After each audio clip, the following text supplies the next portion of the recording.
Il y a quasiment 2 mois, je vous partageais sur cette chaîne les 5 meilleures actions à dividendes que je possède sur mon portefeuille et pas sur n'importe quel portefeuille, mais sur mon compte titre ordinaire. On avait vu à l'époque que j'avais atteint plus de 100% de performance avec ma meilleure action à dividendes. Si tu n'as pas encore vu la vidéo, je te la mets juste ici. Mais tu le sais, le parcours d'un investisseur, c'est loin d'être un long fleuve tranquille et justement avec le contexte actuel.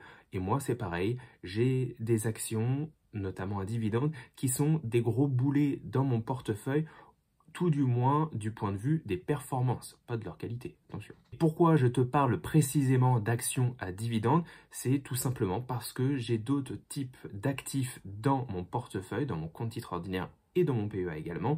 J'ai des ETF et aussi d'autres actions qui ne sont pas à dividendes. Pas beaucoup, mais quand même. Et donc aujourd'hui, on continue notre série où cette fois-ci, je vais te partager les 5 pires entreprises à dividendes sur mon compte titre ordinaire en termes de performance. Et attention, je ne vais pas uniquement te donner les 5 noms de ces entreprises et bisous, mais je vais t'expliquer pourquoi, quel a été mon raisonnement derrière l'achat de ces actions qui vont répondre à mes objectifs. Alors si ce type de vidéo te plaît, eh bien sache qu'il va y avoir la même série, mais cette fois-ci sur mon PEA, quelles sont mes 5 meilleures entreprises à dividendes et quelles sont mes 5 pires entreprises à dividendes du point de vue toujours de la performance. Et sans plus tarder, on passe à la première entreprise.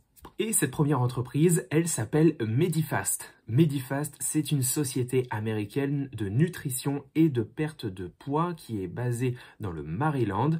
L'entreprise, c'est très simple, elle produit, elle distribue et elle vend des produits de perte de poids et de santé via les canaux majoritairement du web, du marketing à plusieurs niveaux, donc à la fois du télémarketing et de cliniques de perte de poids qui sont le tout franchisées. C'est une entreprise qui figure parmi les leaders dans tout ce qui concerne le coaching personnel, notamment sur les personnes qui ont fait des régimes auparavant et qui ont échoué. L'entreprise a plus de 59 000 coachs actifs et il est intéressant de voir que 90% de ces coachs ont commencé en tant que clients. Et un des éléments différenciants qui fait la force de l'entreprise, c'est qu'ils vendent directement à leurs clients et non pas via d'autres intermédiaires. Rapidement, ce qu'on peut voir, c'est que l'entreprise, elle a pas mal de free cash flow, de flux de trésorerie disponible qui permet aux actionnaires d'avoir un retour très attractif à la fois avec de rachats d'actions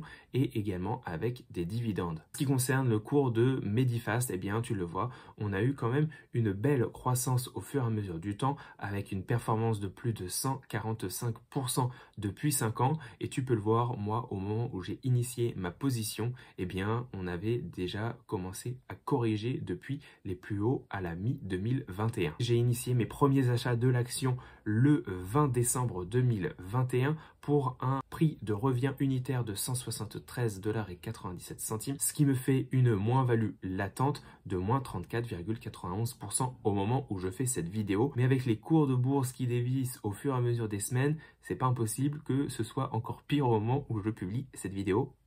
Let's see. Quels sont les éléments clés qui m'ont fait acheter cette action Medifast? Tout d'abord, on a une profitabilité qui est à un niveau quand même très intéressant.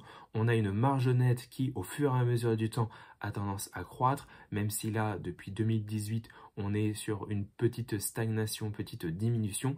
Et c'est pareil en ce qui concerne le retour sur capitaux propres. Tu le vois, on a une progression de dingue avec un retour sur capitaux propres en 2021 de 81%, un retour sur actifs de 41% et un retour sur capital investi de 148%. Et là, je dis oui, oui, oui, oui, oui. Et qu'est-ce qui se passe du côté du bilan comptable? Est-ce qu'on a une entreprise qui est saine ou pas du tout? Eh bien, tu peux le voir, hein, l'entreprise, elle est plutôt saine. On a un bilan comptable qui est plutôt de très bonne qualité.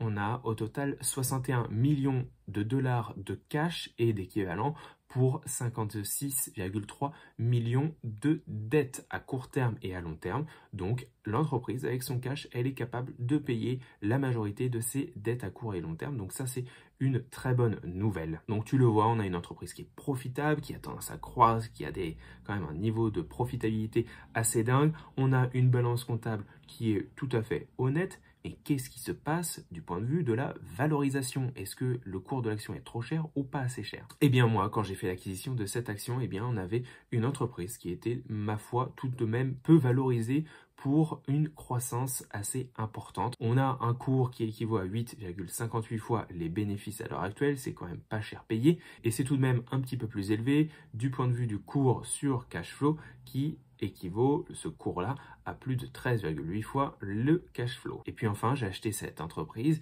qui verse un dividende. On a un dividende qui a été versé sans interruption depuis 7 ans, donc depuis l'introduction du dividende, et qui n'a pas diminué depuis 6 ans. On a un ratio de distribution qui est tout à fait bon, à 42%, donc l'entreprise ne puise pas trop dans ses bénéfices pour payer son dividende.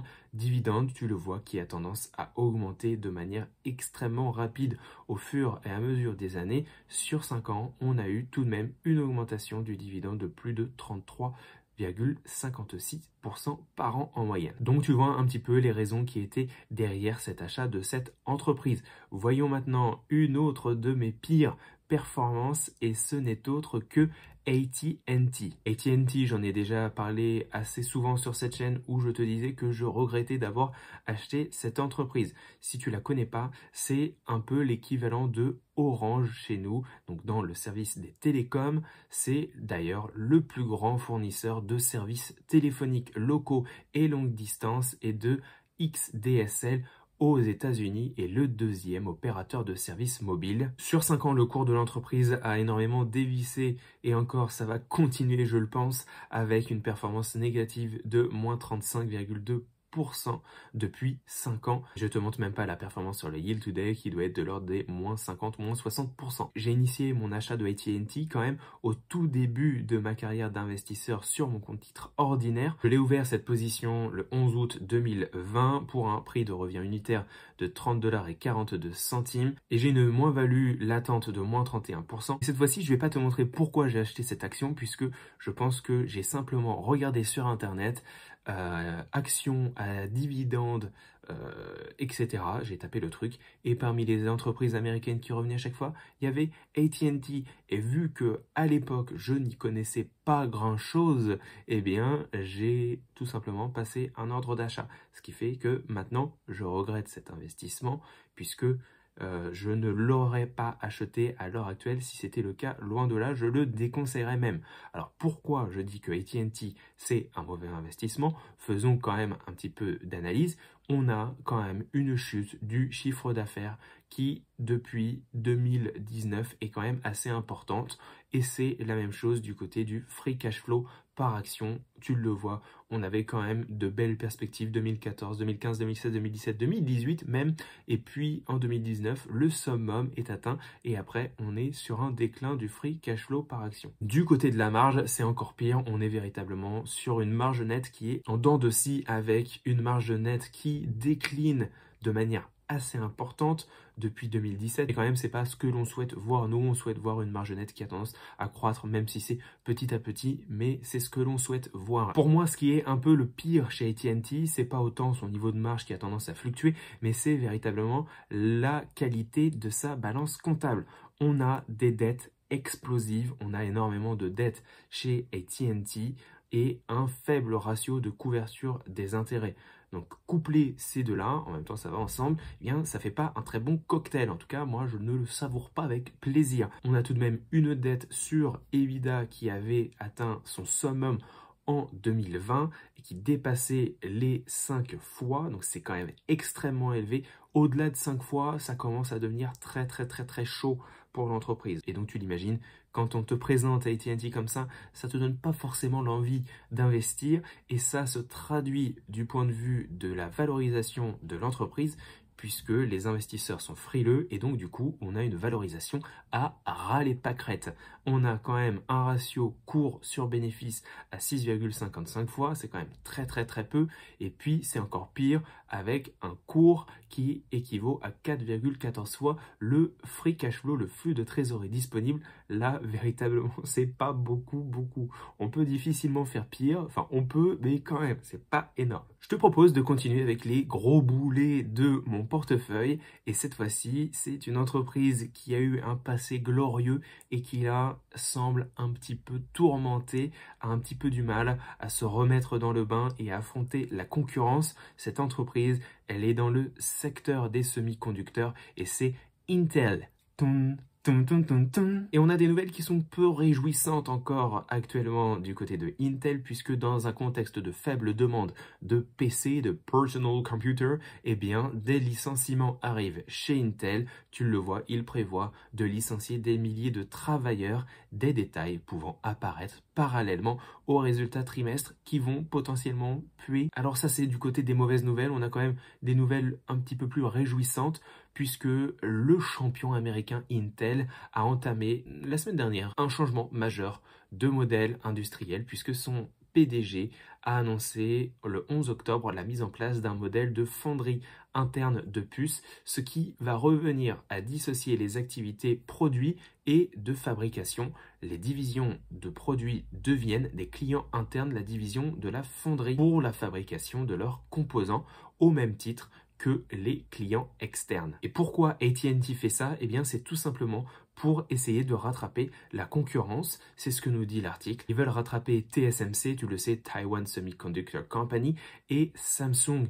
Ils ont pris de l'avance justement avec leur activité de fondeur de puces. Et donc, tout simplement, eh bien, Intel est en train de copier. J'aurais préféré que Intel soit moteur de cette initiative, à voir si elle va payer au fur et à mesure du temps, mais j'aurais préféré qu'il soit moteur plutôt que suiveuse. Intel, depuis son introduction en bourse, le cours a enregistré une performance positive de plus de 11 000%. On a eu véritablement une envolée de son cours qui a bien été défoncé durant la crise des dot-com en 2000, 2001 et 2002. Et à chaque fois, je le dis, regardez le niveau de valorisation. Même si ce sont des superbes entreprises, il ne faut pas payer trop cher une entreprise. Moi, j'ai initié ma première position le 25 juin 2021 à un prix de revient unitaire de 47,91 $, ce qui me fait une moins-value latente de moins 18% et encore pire à l'heure actuelle, on doit être à aux alentours des moins 25%. Alors Intel, elle est en grande difficulté, tu le vois, son chiffre d'affaires, il a tendance à augmenter de manière assez croissante au fur et à mesure du temps. Et par contre, du côté du free cash flow par action, eh bien, on avait une belle croissance du free cash flow depuis 2012. Mais là, en 2021, on a réatteint le niveau de 2017, c'est pas top. Et si on regarde du côté de la marge nette et des retours sur capitaux propres, eh bien, c'est pas joli. On a quand même une érosion de la rentabilité depuis 2018. Tu le vois, on avait une rentabilité, une marge nette en 2018 de plus de 30%, quasiment 30%, et puis là on est en 2021 à 25%, et du coup c'est pareil du côté du retour sur capitaux propres, on avait un bon retour à quasiment 30% en 2018, et puis là on est juste au-dessus des 20% en 2021, à voir si ça continue de décliner au fur et à mesure du temps. Parmi les points positifs, on a tout de même une balance comptable qui est assez saine dans l'ensemble, avec des intérêts qui sont largement remboursables pour l'entreprise à hauteur de plus de 30 fois et une dette sur EBITDA qui est aux alentours de 0,87 fois. Donc c'est tout à fait honnête. Rappelle-toi les chiffres de AT&T qui faisaient peur juste précédemment. Et donc vu ces éléments qui sont quand même peu réjouissants, eh bien c'est pareil. On a la peur qui s'est installée du point de vue des investisseurs et donc une valorisation qui en pâtit. On a un ratio, on a un cours qui équivaut à 5,37 fois les bénéfices et un cours qui équivaut à 10,7 fois le free cash flow. Pour une entreprise de ce secteur qui est quand même un secteur en croissance, un secteur assez puissant et moteur, eh bien c'est quand même très peu, mais en même temps c'est compréhensible puisque on a quand même un futur qui est assez incertain. C'est pour ça que moi, à l'heure actuelle, je ne suis plus du tout à l'achat sur cette entreprise. Je suis on hold, j'attends, je regarde. tous les trimestres, je regarde un peu les chiffres et je vois un petit peu la tournure que cela prend parce qu'il ne faudrait pas que ça devienne encore un plus gros boulet dans mon portefeuille. Par contre, si l'entreprise est capable d'inverser la machine et de retrouver un peu de sa superbe, et bien là, par contre, ça sera une belle opportunité. Mais pour l'instant, on peut pas trop voir. Et par contre, du point de vue du dividende, on a quand même un dividende qui est versé sans interruption depuis 30 ans, qui n'a pas diminué depuis 29 ans et une croissance qui est assez rapide de l'ordre de plus de 6% par an en moyenne sur les 5 dernières années. C'est quand même une entreprise qui valorise ses actionnaires et qui les récompense. Une autre entreprise qui tire mon portefeuille actions à dividendes vers le bas, c'est une foncière américaine dans le secteur de la santé, c'est Medical Property Trust. Medical Property Trust, je t'en ai déjà parlé, c'est une société qui a été fondée en 2003 et qui investit dans des établissements de santé faisant l'objet de beaux triple net, c'est-à-dire qu'elle est capable de prédire de manière très facilement ses rentrées d'argent puisque ce sont les locataires qui ont la charge de toutes les dépenses quasiment, à la fois les taxes foncières, etc. C'est le locataire qui paye. S'il y a un besoin de rénovation, d'aménagement, etc., c'est le locataire pareil qui s'en charge. Bref, l'entreprise Medical Property Trust, elle fournit le local et puis ensuite c'est le locataire qui paye pour toutes les autres dépenses et ça, j'aime beaucoup. La société, elle possède des propriétés dans 9 pays, aux États-Unis, en Australie, en Colombie, en Allemagne, en Italie, au Portugal, en Espagne, en Suisse et au Royaume-Uni.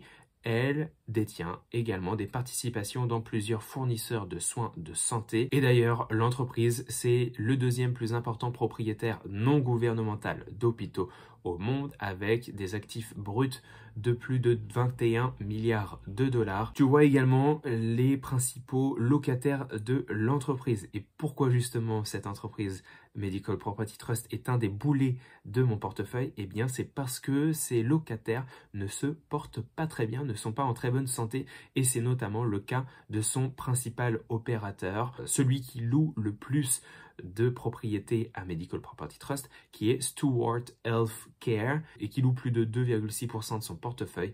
Cette entreprise, elle se porte extrêmement mal à l'heure actuelle. Il y a donc des craintes que cela impacte Medical Property Trust, puisque si l'entreprise fait faillite ou n'est plus capable de payer ses loyers, eh bien, c'est Medical Property Trust qui va en pâtir. Si on regarde le cours de l'entreprise depuis son introduction en bourse, eh bien, on a une augmentation de ce cours de plus de 52%. J'ai initié ma première position le 24 juin 2022 pour un prix revient unitaire de 20,16 $ et une moins-value latente, ne regarde pas les chiffres qui sont écrits, mais de moins 16%. Donc je pense qu'à travers mon explication, tu as compris pourquoi j'aime cette entreprise. On a quand même une entreprise leader, on a une structure de baux qui est très intéressante, on a un taux d'occupation qui est assez élevé, on a une durée des baux qui est pareil intéressante.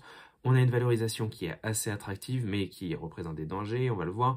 On a une croissance du résultat de plus de 26% par an sur les 3 dernières années, une plutôt bonne couverture des intérêts et un dividende en croissance et soutenable qui est versé sans interruption depuis 17 ans et qui n'a pas diminué depuis 12 ans et qui a tendance à croître de 3,5% en moyenne sur les 5 dernières années. Par contre, sur les points négatifs, on a la faillite potentielle d'un des opérateurs principaux.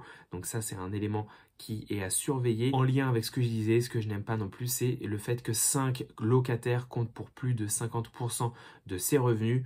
En plus de cela, on a une dette qui est quand même assez élevée avec une dette sur actif à 51% et une dette sur EBITDA à 6,5 fois. Pour toutes ces raisons, c'est pareil comme Intel, je ne suis pas à l'achat sur cette entreprise pour le moment, j'attends de voir ce que cela donne. Et enfin, la dernière entreprise parmi les pires performances de mon portefeuille, c'est T. Rowe Price. Le cours de T. Rowe Price depuis son introduction en bourse a fait quand même plus de 10 000% de performance. Par contre, depuis les 5 dernières années, on a une performance quasiment flat à plus de 3,3%. J'ai initié ma première position sur T. Rowe Price au début de l'année 2022 et à l'heure actuelle, j'ai une moins-value latente de moins 26,5%. Et c'est pour moi une belle opportunité pour racheter un peu d'actions à un cours sacrifié puisque pour moi c'est une belle entreprise. En ce qui concerne la profitabilité de T. Rowe Price, véritablement je n'ai rien à dire.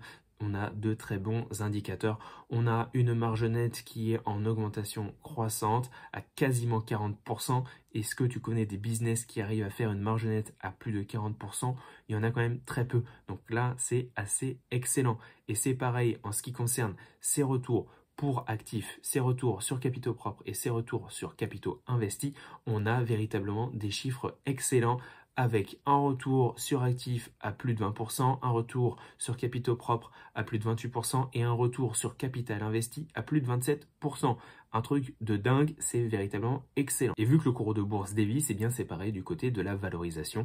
Tu le vois, on avait un cours sur bénéfices qui était aux alentours de 15-14 fois les bénéfices et là à l'heure actuelle on est passé en dessous de la barre des 10 fois les bénéfices et c'est pareil sur le retour sur cash flow, on était aux alentours de 12-13 fois le cash flow, et bien là on est passé à 8 fois les cash flows. On a donc pour moi une entreprise faiblement valorisée étant donné la qualité de celle-ci. Et en ce qui concerne les dividendes, on a une politique de dividendes extrêmement attractive pour les actionnaires avec un dividende versé sans interruption depuis 36 ans et ce dividende-là, il n'a pas diminué depuis 5 ans.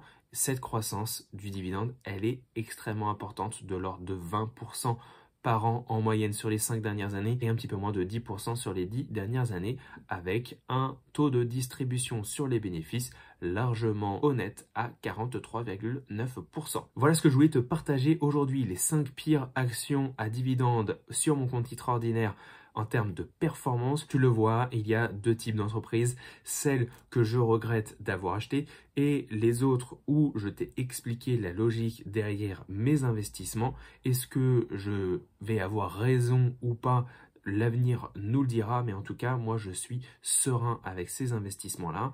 On a des entreprises qui sont de qualité comme T. Rowe Price ou encore Medifast. Et donc, pour moi, c'est juste une mauvaise face. Et puis, ces entreprises-là vont de nouveau performer dans quelques années, Inch'Allah. J'espère que tu as aimé cette vidéo où je t'ai véritablement partagé pas uniquement le côté positif cette fois-ci, mais où, de manière très transparente, je te montre mes moins-values latentes, les entreprises sur lesquelles j'ai des performances très négatives. Donc voilà, n'hésite pas à me dire si tu aimes ce genre de vidéo en commentaire et puis peut-être me dire toi aussi quelles sont les entreprises qui performent bien sur ton portefeuille et celles qui ne performent pas bien du tout. Est-ce qu'on en a en commun? Je te laisse dire tout ça en commentaire et en attendant, je te souhaite une excellente journée et te dis à très bientôt pour une prochaine vidéo. Ciao, ciao! Et sans plus tarder, on passe à la première entreprise. Aïe. Ce qui me fait une point-value, c'est une plus-value, mais moins-value. En fait, c'est une point-value.